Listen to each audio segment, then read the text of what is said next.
அனைவருக்கும் வணக்கம். சட்டம் அறிவோம் நிகழ்ச்சியில் நாம் தொடர்ந்து சந்தித்து கொண்டிருக்கிறோம். இன்றைய தினம் அரசியலமைப்பினுடைய சட்டப்பிரிவு 40 பார்க்கலாம். 40 என்னன்னா, இன்றைக்கு ரொம்ப மிக முக்கியமாக இருக்கக்கூடிய ஊராட்சி மன்றங்களை அமைத்தல், ஆர்கனைசேஷன் ஆஃப் வில்லேஜ் பஞ்சாயத்ஸ். இப்போ ஊராட்சி மன்றங்கள் ஏற்கனவே சுதந்திர காலத்தில் மாகாண அமைச்சரவை இருந்தது. அந்த மாகாணங்களில் ஆளுநர்கள், மாகாணத்தில் கவர்னர்கள் ஆண்டு வந்திருந்தார்கள். அந்த வகையில் ராஜாஜியோட கடைசியாக அவர் தான் அந்த கவர்னராக இருந்தவர்.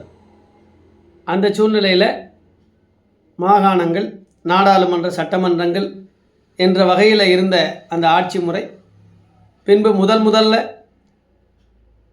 ஆர்கனைசேஷன் ஆஃப் வில்லேஜ் பஞ்சாயத்து அப்படிங்கிற ஆர்டிக்கல் 40 அரசியலமைப்பை உருவாக்கிய தலைவர்களால் கொண்டு வந்ததால் அதை நிச்சயமாக பிரகடனப்படுத்தி நடைமுறைக்கு கொண்டு வர வேண்டும் என்று அந்த காலகட்டங்களிலே அரசாங்கம் அதனை முடிவெடுத்து முதல்ல காந்தி பிறந்த நாளில் அக்டோபர் 2, 1959 ராஜஸ்தான் மாநிலத்தில் நாகூர் அப்படிங்கிற மாவட்டத்தில் பஞ்சாயத் ராஜ் ஊராட்சி அப்படிங்கிறது அமைக்கப்பட்டது. பின்னீடு முழுமையாக 73வது சட்ட திருத்தத்தின் வாயிலாக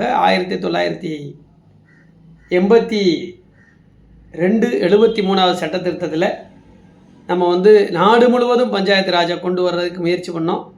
அதில் நமக்கு எப்போ வந்ததுன்னா 24/4/1993 82 அது சட்ட திருத்தம் கொண்டு வந்திருந்தாலும் 93 அது நடைமுறைப்படுத்தப்பட்டு நாடு முழுவதும் இன்றைக்கு உள்ளாட்சி அமைப்புகள் இருந்து கொண்டிருக்கிறது. இந்த உள்ளாட்சி அமைப்புகளுக்குன்னு தனியாக ஒரு சரத்து வச்சுருக்காங்க. 243 நம்ம அந்த பஞ்சாயத்து ராஜை பார்க்கலாம்.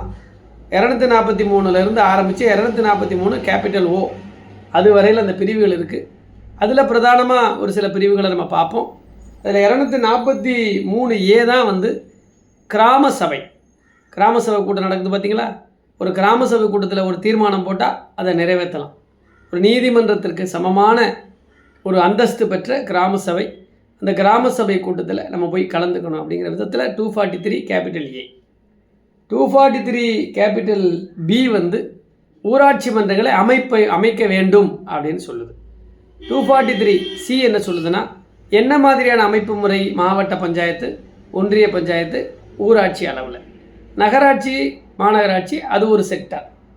அடுத்தது 243Dயில் தான் ரிசர்வேஷன், SC/STக்கு எவ்வளவு, பெண்களுக்கு எவ்வளவு, பொதுவுக்கு எவ்வளவு, பிசிக்கு எவ்வளவு. இப்போ உள்ளாட்சியில் தமிழகத்தில் எத்தனை இடஒதுக்கீடு பெண்களுக்கு? 50%. புரட்சி தலைவி அம்மாவுடைய ஆட்சியில். 243G என்ன சொல்லுதுன்னா, உள்ளாட்சி அமைப்புகளுக்கான பவர்ஸ், அதிகாரத்தை சொல்லுது. 243H என்ன சொல்லுதுன்னா, அதற்கான நிதி ஆணையம் எங்கேருந்து வரும், ஃபினான்ஸை பற்றி பேசும். 243K தான் உள்ளாட்சி அமைப்புகளுக்கான தேர்தல் நடத்துகிற விதத்தை பேசுது. அப்போ இதில் ரொம்ப பிரதானம் 243A கிராம சபை, 243B ஊராட்சி மன்றங்களை அமைத்தல், 243ல் K தேர்தல், 243ல் D ரிசர்வேஷன். இந்த விஷயங்களை நம்ம வச்சுக்கலாம், ஞாபகம் வச்சுக்கலாம்.